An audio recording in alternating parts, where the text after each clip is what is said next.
we went with copper pipe, okay? Rigid, flexible, okay? Pipe is measured by the inside diameter, ID. Tubing is measured by the outside of diameter, the OD. So it comes in different sizes. This is 1/4 inch, so it's flexible, but you can kink it. So if you bend it too much, like some students have here in the past, being ignorant, you can see it'll kink up and then that won't work.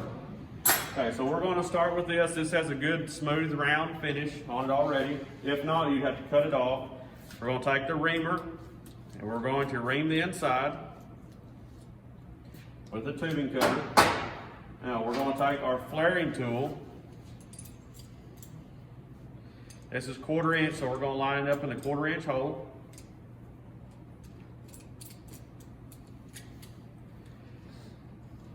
Okay, it's going to be just about a 32nd of an inch above being flush. Flush would mean even with the block.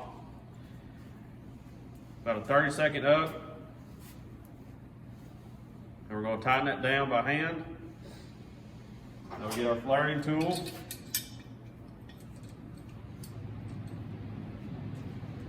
It's going to go into the copper.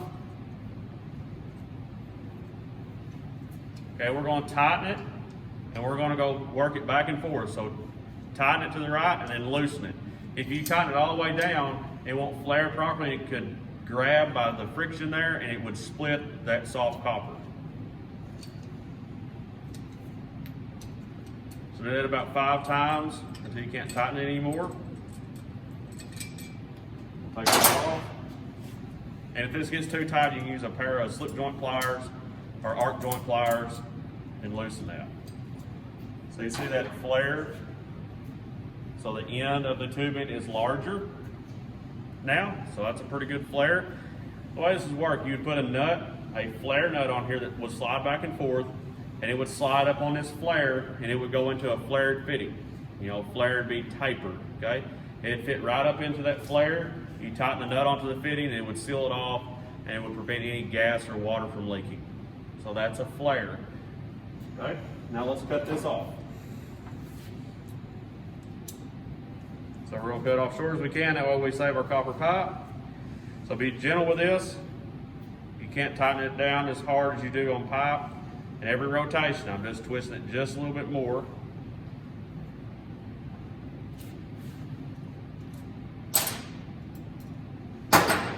And then there's a little flare piece. That's what you're showing for a grade. There you go. So that's that. Now we can move on to steel pipe. Gets a little more involved. Steel pipe is used on gas and water and air. So like all the compressed air in this building is plumbed with black pipe or galvanized pipe. The code here, the plumbing code is that all gas lines inside walls have to be run with black pipe. So that's what this is right here. This is 3/4 inch diameter black pipe. And we need to cut that off. We'll grab a pipe cutter.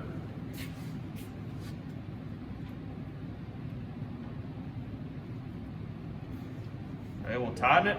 You notice how the jaws are? I'm gonna rotate this way. So every rotation, you twist it.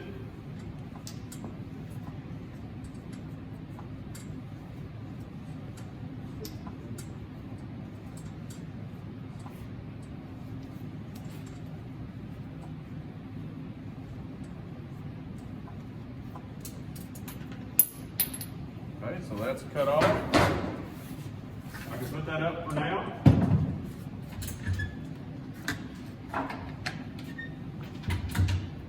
I need a file. So there's a slight swell on there from that blade.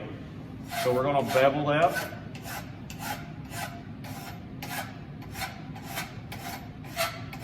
At a 45-degree angle.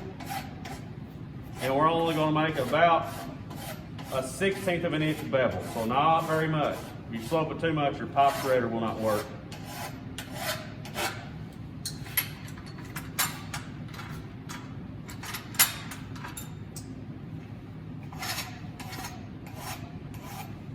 Black pipe and galvanized pipe are the same material.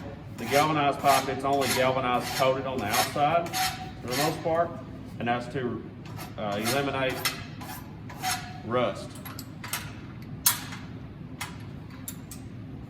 It is more expensive.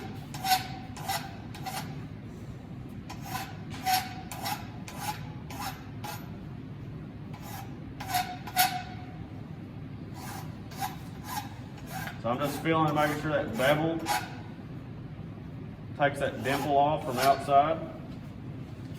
Now, put up our file.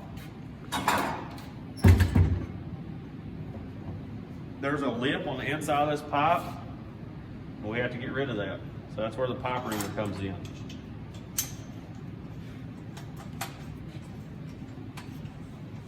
So you just push and twist back and forth.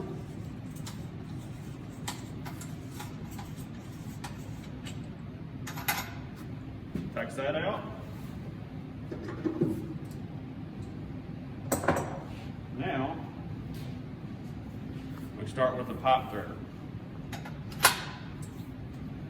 Okay, cut threads, we're going to go clockwise, so we have to point our arrow clockwise. You have to push, you apply pressure this way, and turn at the same time.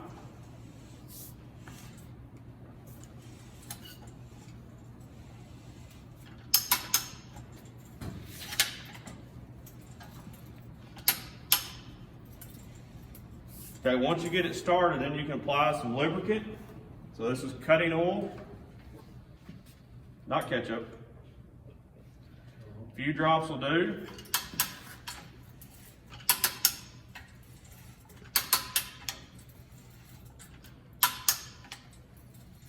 Okay, once it gets tough, then you flip that, and you're going to go backwards.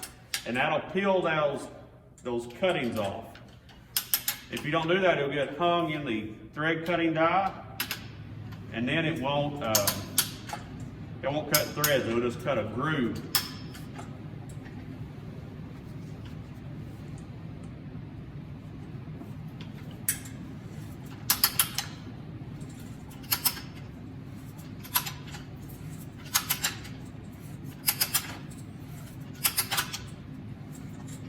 Okay, time to go backwards.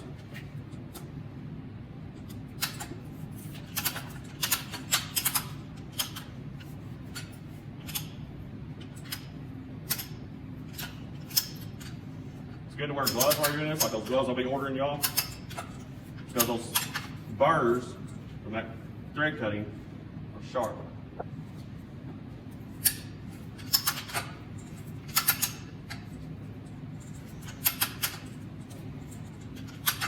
So they have machines to do this now, but they're expensive. So, you know, people that own the machines are going to be plumbers. And your standard, you know, small contractor, that's just a general contractor, is probably not going to have a machine that'll thread pipe. If you, a lot of your hardware places will cut the pipe for you. Our local Gasway Ace will. So if you know the measurements, then you can, you know, tell the measurements, they'll cut the pipe for you, and they'll thread it on both ends. But if you don't know the measurements, you're going to have to do it as you go. This is what you have to do.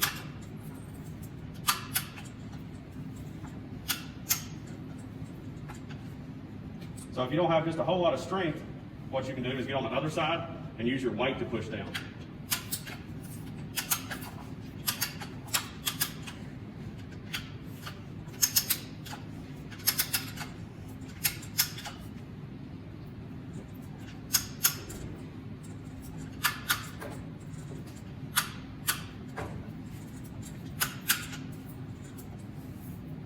Okay, the thread cutter has to be at the end of the pipe. And we know we're done.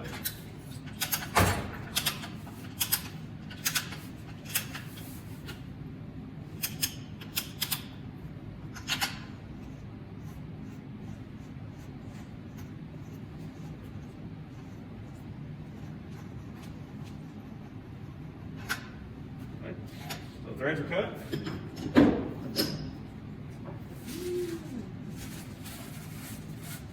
We'll wipe my hands off and I'll get some thread cutting.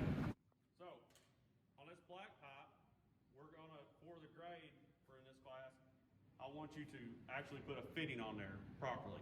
So there's a few different types of fittings. This is what we call a street L, okay, because it'll have male on one side, female on the other, okay. This is just an elbow, 90-degree L, okay, female on both ends, and this is a union. So if you need to attach two pieces of pipe to make it longer, you would use a union.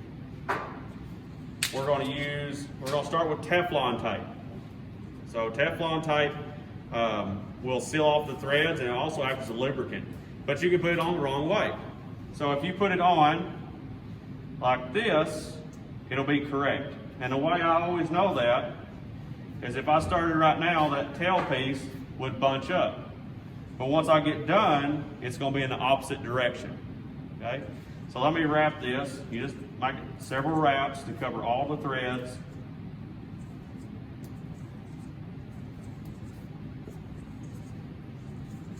I've seen some people use very little, and I've seen some wrap it up, a whole lot. And I've even seen some people use this on it after the thread tape. This is a Rector Seal. I use Rector Seal instead of thread tape a lot of times, especially in hard to reach places. I'll just paint this. You just paint this on the threads, good heavy dose, and then just put it on the fitting. Okay. But if you're going to be taking it on and off a lot, and this stuff is sticky and messy, and if you don't want it everywhere, then you can use thread tape. So that tail piece, whatever I did with that, see that tail piece? See how it's going clockwise? So when I start this on there, it's going to fold it down. Okay, if that was counterclockwise when I started this on here, it would bunch it up, and it would not work. It would just bunch it up, and it would just push all this thread tape up the pipe instead of in the threads. So let's get this started. Righty-tighty, lefty-loosey. Okay, so that's started. Now, we can take a pipe wrench.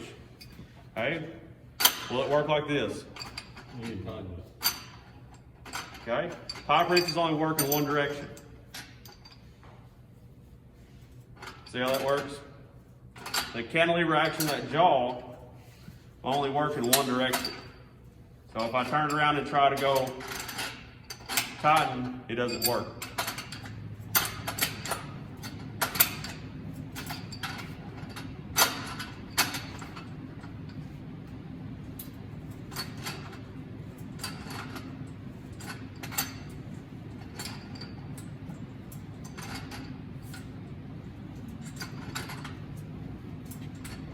Okay, we stopped at our threads. If you look in there, the pipe is all the way to the end of the threads of the fitting, so we're good.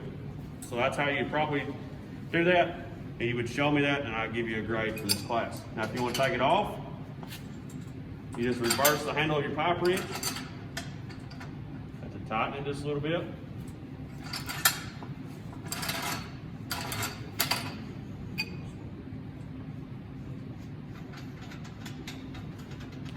And there you go. That's how that works. We good? Awesome.